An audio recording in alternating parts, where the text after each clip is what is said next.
I think we've reached this pivotal moment in the humane education movement. We really have the opportunity collectively to breathe some new life into the field. This is Defender Radio.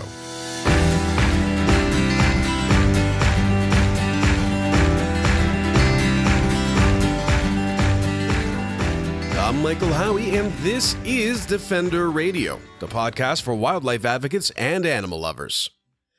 Humane education is pretty awesome. We can all agree on that, right? But what exactly humane education looks like, how it's delivered, and even what the goals are can be different from person to person and organization to organization. I was very fortunate to get to spend some time with Megan Moon, the executive director of the Humane Education Coalition. This relatively young organization is looking to expand the impact of humane education around the globe by offering resources, research, and more to partners from all walks of life. Megan joined Defender Radio to share the story of the Humane Education Coalition, dive into some of the programs, research, and resources they're developing, and share how people can get involved. Let's start with what humane education is as a concept and then into the coalition. So, humane education is a very broad term, I have discovered, but sort of can apply to various aspects of life. So how do you define humane education? Yeah. Humane education has been historically broadly defined as the use of education to nurture compassion and respect for living things. And historically, the field's origins are rooted in the kindness to animals ethics specifically. But our current collective work is not as limited in scope. We view humane education through a very holistic lens. We believe humane education is an innovative and solutions-driven effort to create a better world for people, animals, and the environment through education. And so humane education has the ability to equip individuals of all ages with the tools they need to think critically about the real world challenges that affect human and non-human animals and the environment, and then to work together to identify creative and impactful solutions, ultimately in an effort to create a more compassionate, just, and sustainable world. Because we view humane education through this holistic lens and we envision it as being very comprehensive, it really does encompass many different elements of education. Obviously, environmental ethics and animal protection and human rights and social justice, and even critical concepts like media literacy and social and emotional learning and character education and pro-social literacy, because at the core of all of these is values. It's a values-based learning format and style. And humane education takes many different forms. It is not just in the traditional classroom. It is very versatile. It can be applied to all types of learning environments and with all ages, not just K through 12, community centers and museums, animal shelters, outdoor learning spaces, many venues have integrated humane education into their work. I also think that humane education provides opportunities for individuals to develop values internally. They're processing how they feel about a particular situation or challenge in our world.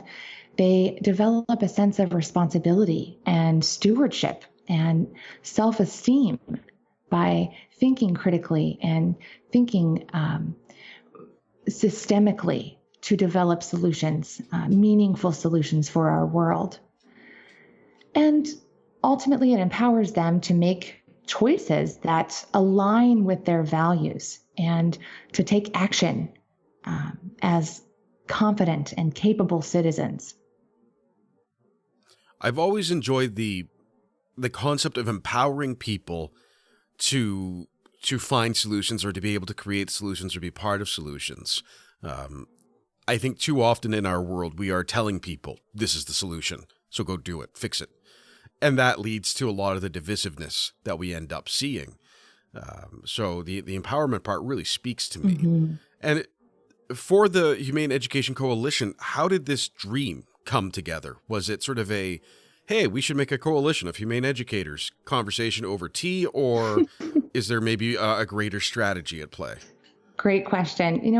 I've been working in the field of humane education and nonprofit management for about 13 years.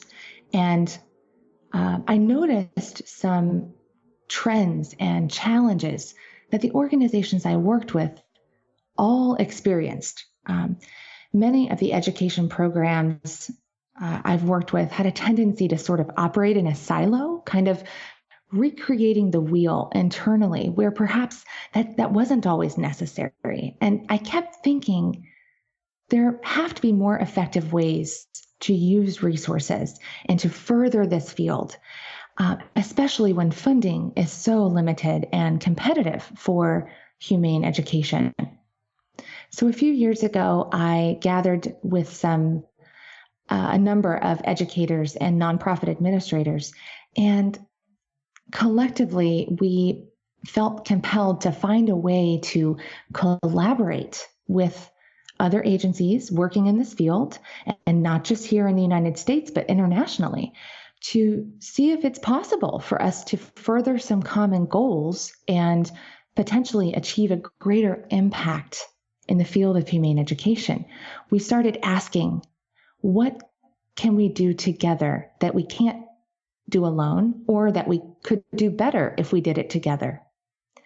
And the more we spoke with those working in the field, the more we realized we were not alone in that thinking at all. There were many who shared a very similar vision of advancing the field of humane education collaboratively. And that's how the coalition was born. It makes a lot of sense when you lay it out that way. And I see on the website you have a 4-pillar approach, which I enjoy the way it's broken down. Could you talk a bit about that, and I think maybe why it's important that each of these pillars exists together? Yes. So I'll back up just a bit and kind of explain how we created those 4 pillars. Sure.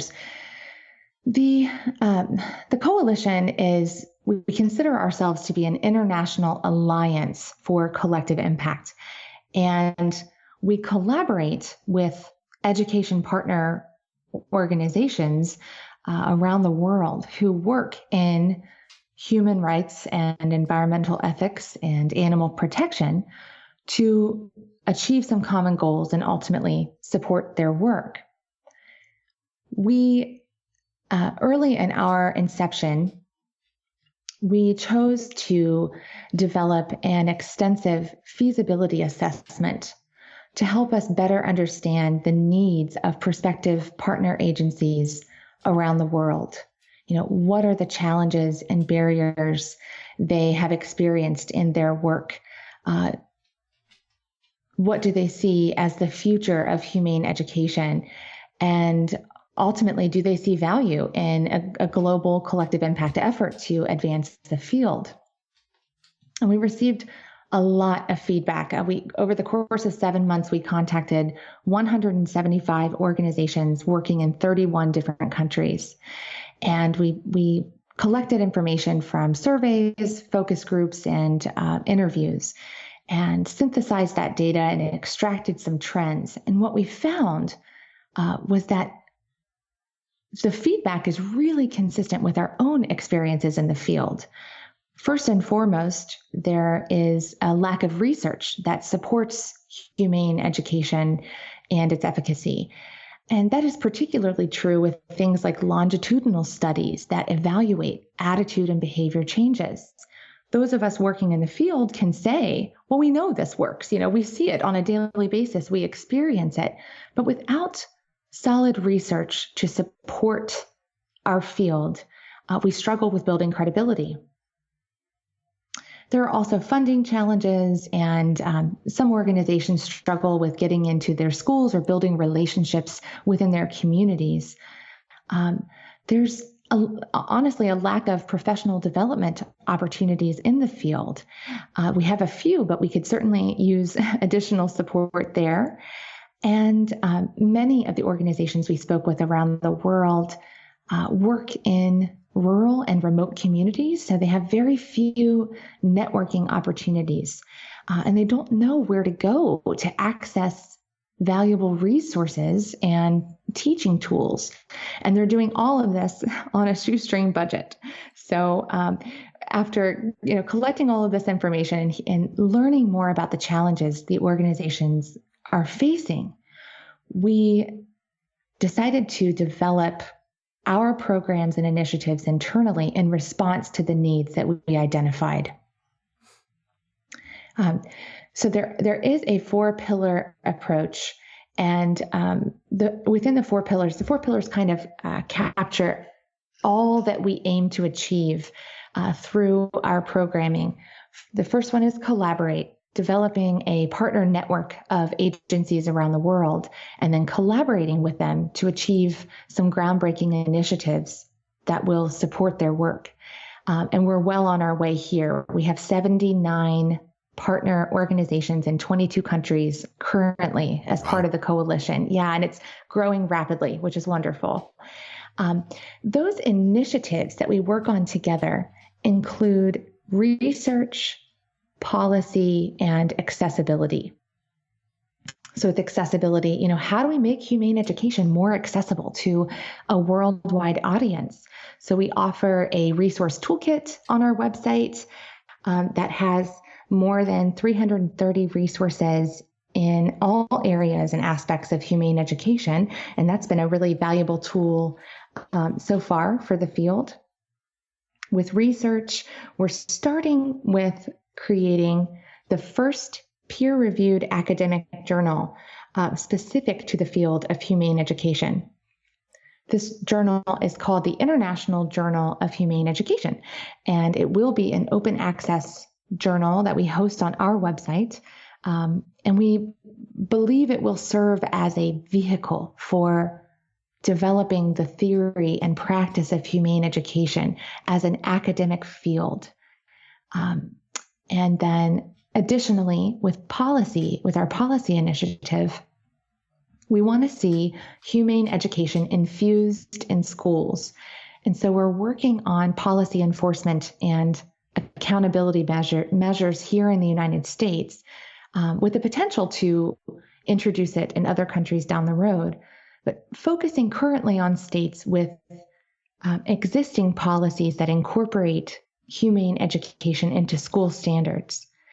There are currently 18 states with some type of policy that mandates elements of humane education to be taught in schools.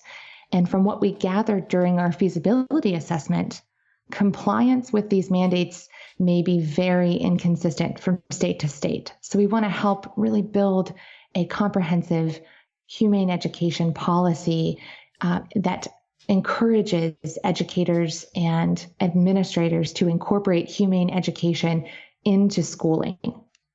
And then, so for that was number 1, collaborate. Pillar 2 is educate. These are some of our programs that we offer to partner organizations. We want to be able to provide professional development and educational opportunities to support our field. We do have some great we do have some great professional development opportunities within our field. And so what we offer is supplemental. We're starting with a virtual speaker series called the Humane Summit. And this will be held entirely online. There's no mandatory fee to attend. And we certainly think we will have quite a large turnout to our very first summit, which will be held on February 5th through the 7th of 2019. It is an opportunity for individuals and experts to convene in an online platform. There'll be an expert panel and lots of facilitated discussions and plenty of speakers sharing their wisdom and experience with a very large network of educators and practitioners. For the third pillar, empower, we want to provide grant funding and consulting to assist our partners with developing humane education programs.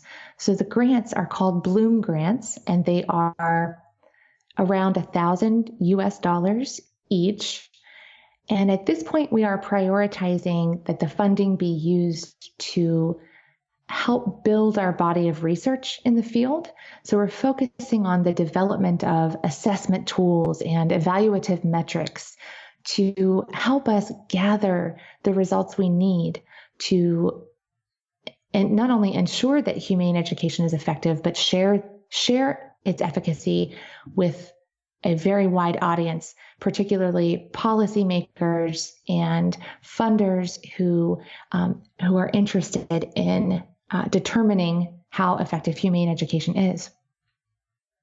With consulting, we've got some great consulting partners involved in the coalition who offer their time at no cost to all of our partners. Many of our partners are just getting started with humane education. They're building their first program. They want to know, how do I make this self-sustaining? How do I build relationships with educators in my region to share my humane education program? Where do I go to recruit volunteers? How can I secure funding for my program? And so we want to be able to provide that support in as much as possible to our partners. Our fourth pillar is inspire. We want to recognize distinguished contributors to the field of humane education with excellence awards and accreditation. So our excellence awards, we're actually in the process of accepting nominations now for organizations that have made a significant contribution to the field of humane education. Each year, we will give one award away, and anyone can make a nomination for the Excellence Award on our website. The deadline for Excellence Award nominations is August 1st, and we're really excited about the response we've received so far. Many great organizations have been nominated for the award. With accreditation, we're developing some best practices or guidelines for excellence in the field of humane education holistically, with the goal of creating an accreditation program that will build credibility for partner agencies. You know, when you think about it, most professions these days have some type of accreditation opportunity, and that's especially true in education. We think it's time for, as we work to professionalize our field, for humane education to have an accreditation program as well. Organizations will be able to use the best practices and guidelines we put forward for their own use, as well as part of the accreditation application process.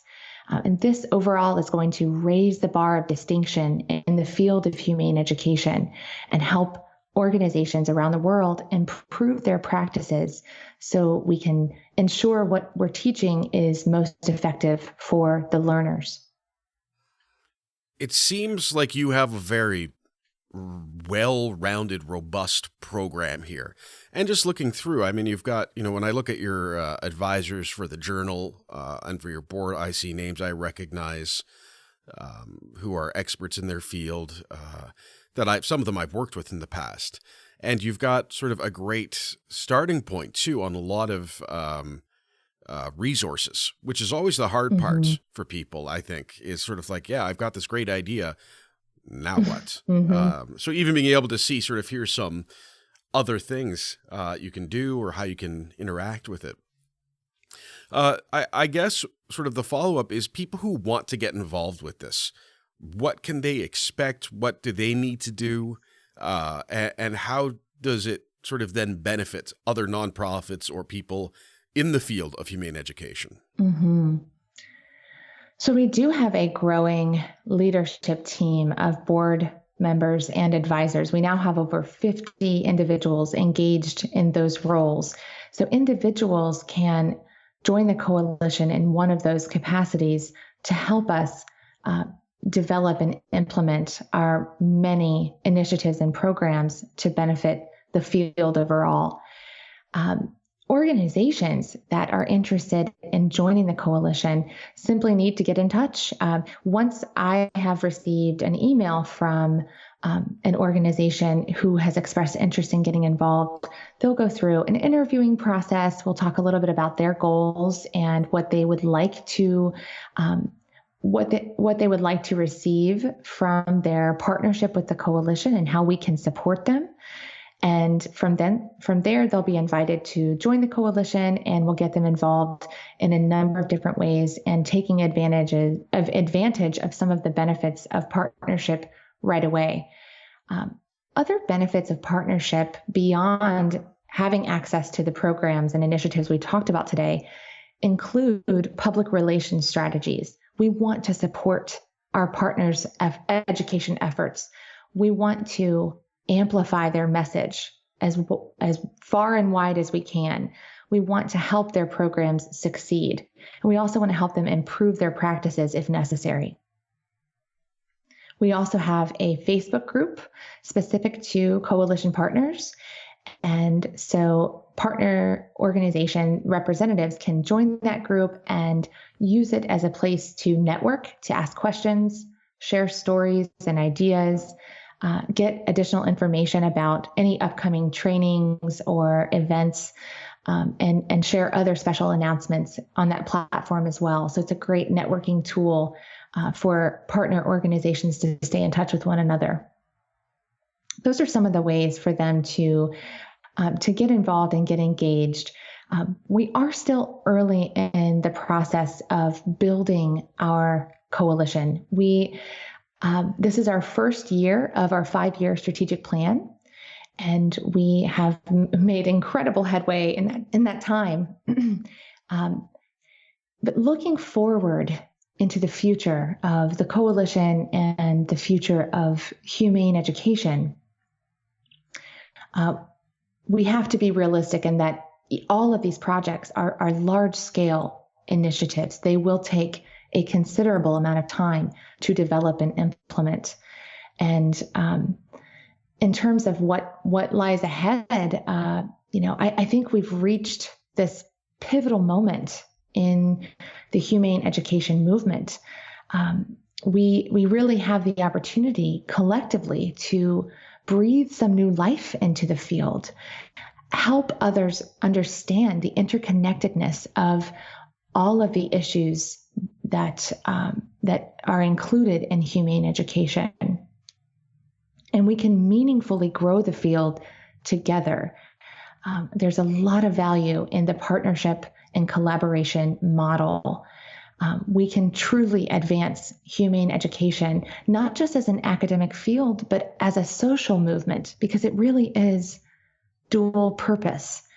And with a large group of individuals involved and engaged and passionate about humane education, I think we have the ability to nurture the field with more research to support its efficacy and build credibility to truly create systemic global change in education. To learn more about the Humane Education Coalition, look them up on Facebook, Twitter, or Instagram, or find them at hecoalition.org. That's it for now, folks. Until next time, I'm Michael Howie for Defender Radio, reminding you to stay informed and stay strong.